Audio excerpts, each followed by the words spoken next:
With that, I'd like to open the floor to accept a nomination joyfully for the 2015 Chairman of the Board of Supervisors. Do we have any nominations? Way too eager there, Mr. Chairman, to give it up. So, Mr. Chairman, it would be a very big honor in my lifetime to put forward for nomination for Chairman of the Board of Supervisors, Steve Chucri. I've known Steve, I think on election day I got a text from a reporter that said, "I hear you've known Steve since he was 4 years old." And I texted back and said, "No, I think that's when he remembers it." Although I'm not that much older, Mesa was a very small town, and I've been friends with Steve and his family, who are just institutions like the Barney family in the East Valley. And I've been a real honor to get to work with him in this venue. And I think he's more than prepared to lead this board and take over the great leadership that you've displayed in the last year, Mr. Chairman. So I would like to make that motion, and as I said, it's an honor for me to be able to do it. Mr. Chair, may I second that motion, please? Well, wonderful. Thank you for those comments. We have a motion and a second. All in favor of Supervisor Steve Chucri serving as the Chairman of the Board of Supervisors for 2015. If you'd please indicate by saying aye. Aye. Aye. Any opposed? Well, my friend, it's unanimous.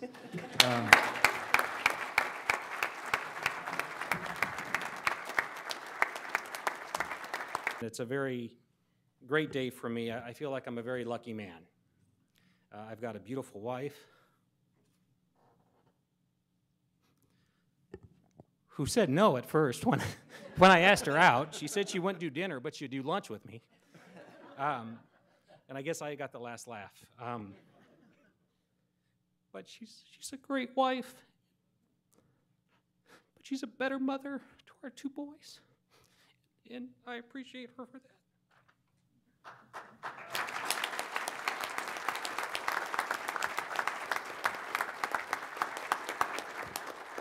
Grant and Will don't see their daddy cry very often, but anyway, it's also a great honor to have my two sons here, even though one refused to say the pledge, even though he promised last night he would.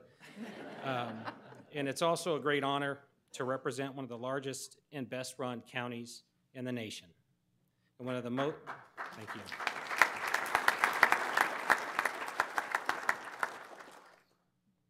In one of its most distinctive and gorgeous states. In fact, I have two of the best jobs imaginable, tending to a restaurant industry I love, and a government big enough to get the job done, yet small enough to care. My vision is a government that listens, a government that understands we may not reach perfection, but if we keep working, trying, we will make amazing progress. A year ago on this very occasion, Supervisor Denny Barty challenged us to care more than others think is wise, risk more than others think is safe, dream more than others think is practical, and expect more than others think is possible. Led by his example and by the leadership of Tom Manos, we have done exactly that. And we have accomplished far more than we had expected, precisely because we have cared more, risked more, dreamed more, and expected more. Together, we crafted and are implementing a countywide strategic plan.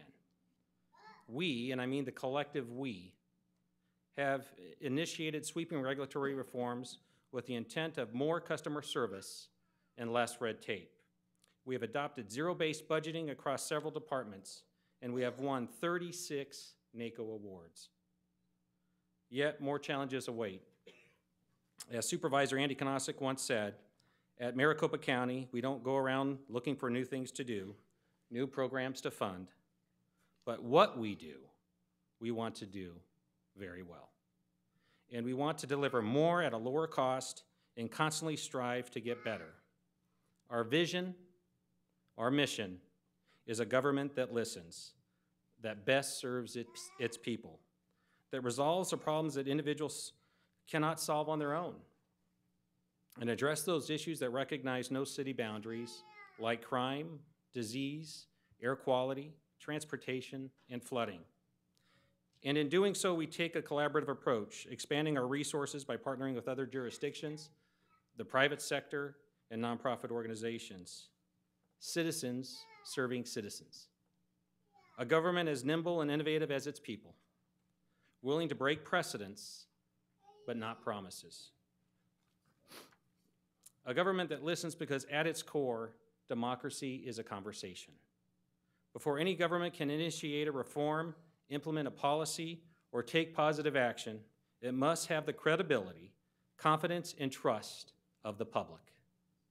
We must be open, we must explain why we do things, why we make certain decisions, especially the hard ones.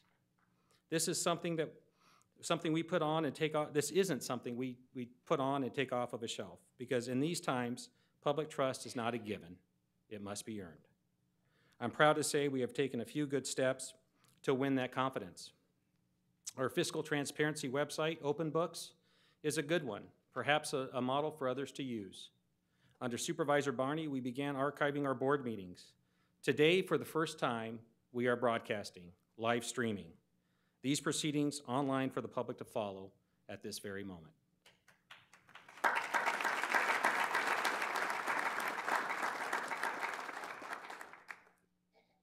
Our fellow citizens shouldn't have to travel downtown to follow our business or our discussions.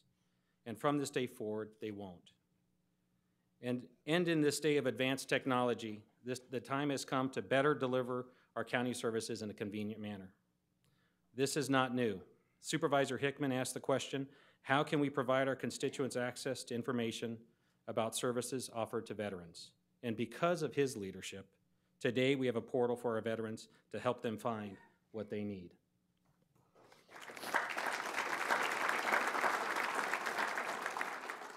But we won't stop there.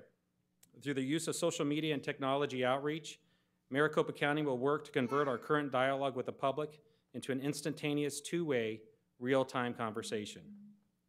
And we can provide them with an up-to-the-moment and comprehensive public forum so we can listen more directly to their concerns. A virtual town hall for Maricopa County government and its citizens, giving our residents and taxpayers a stronger voice as we forge solutions. I have often spoken about making Maricopa County best in class and cutting edge. This is another step that will move us toward that goal, and so we will take it. Of course, all these ambitious plans depend on having a professional and committed workforce.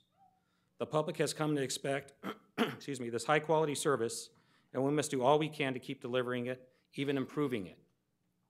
However, as the fourth largest county in the nation, we face some serious challenges, and we must address them.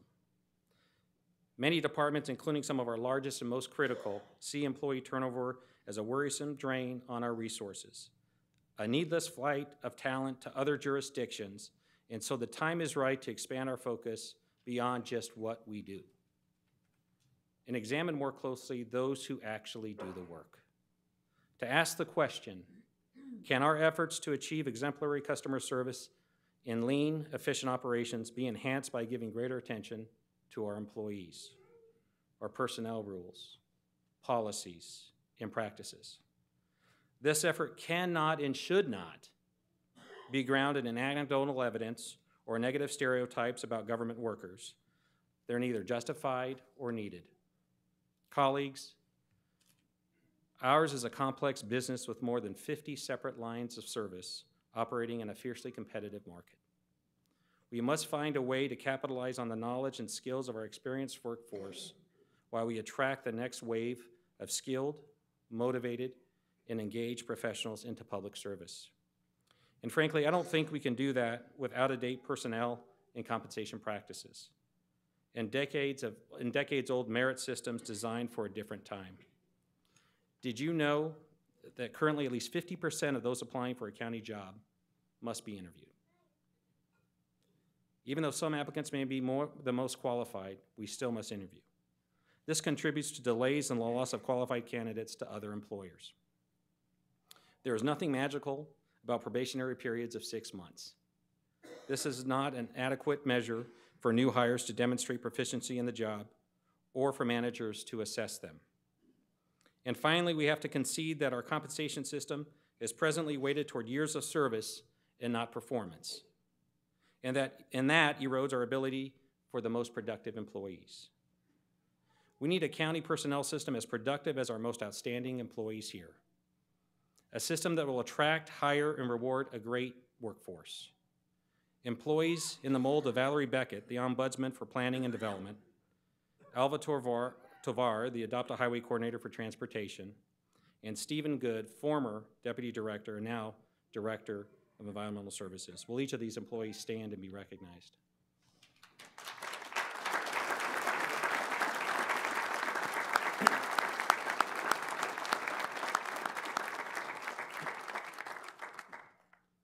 Each of these employees takes the notion of public service to heart. Like the dozens of employees whose suggestions through our Rewarding Ideas program have saved the county taxpayers more than $2.6 million just in the past 5 years alone. And heroic and courageous deputies from the Sheriff's Office, like Sergeant Wes Kiefer, Pilot Mike White, and Deputy Joe Scadala, who last August had tremendous risk to their own safety, waded into fast-moving floodwaters to pull an elderly woman out of a stranded minivan. Folks, it's who we are as a county. It's what we do day in and day out. I ask you, where do you find people like this and our many other shining stars for Maricopa County? My view, my goal, is to reach out and recruit professionals who share our passion for engagement, our willingness to think in imaginative new ways, and seek only to serve the public better and at a lower cost.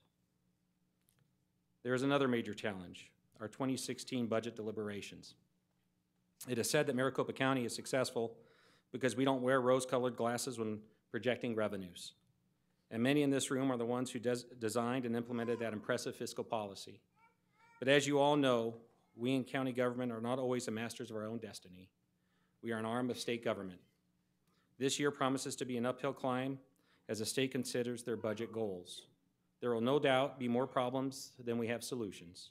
However, we should all remain confident in having two influential allies at the Capitol this session, with Doug Ducey as our governor and Supervisor Hickman at the helm of the County Supervisors Association. Two individuals who understand the partnership of state and local government. With the Great Recession taking a toll on both our fiscal capacity and our public infrastructure, we need to plan our next steps with wise policy and sound management decisions.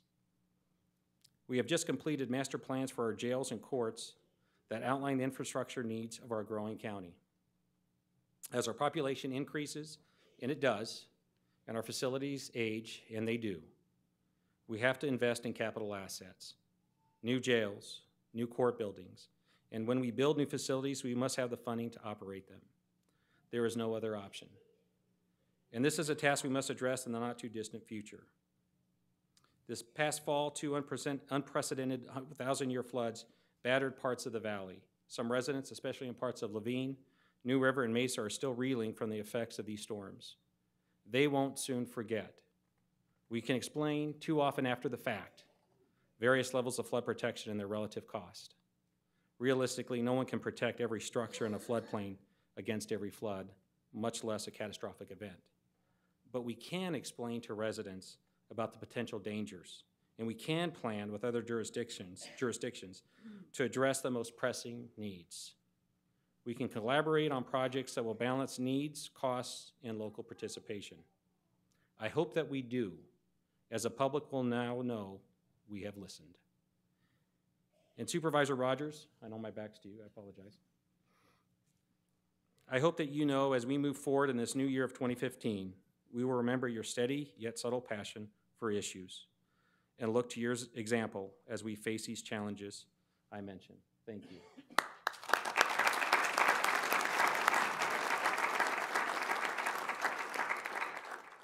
This is not a light agenda, and it doesn't even cover the full plate of tasks that each of us elected officials, public servants of Maricopa County, and everyone here must undertake.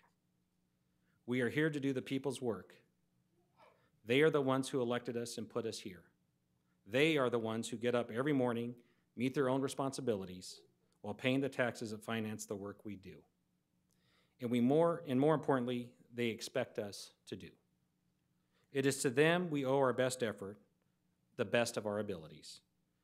President Reagan once said, "History is like a ribbon always unfurling.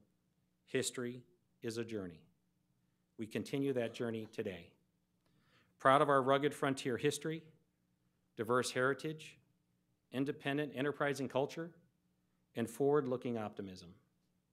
We will indeed dream more, risk more, expect more, and in doing so, we will accomplish more. Thank you.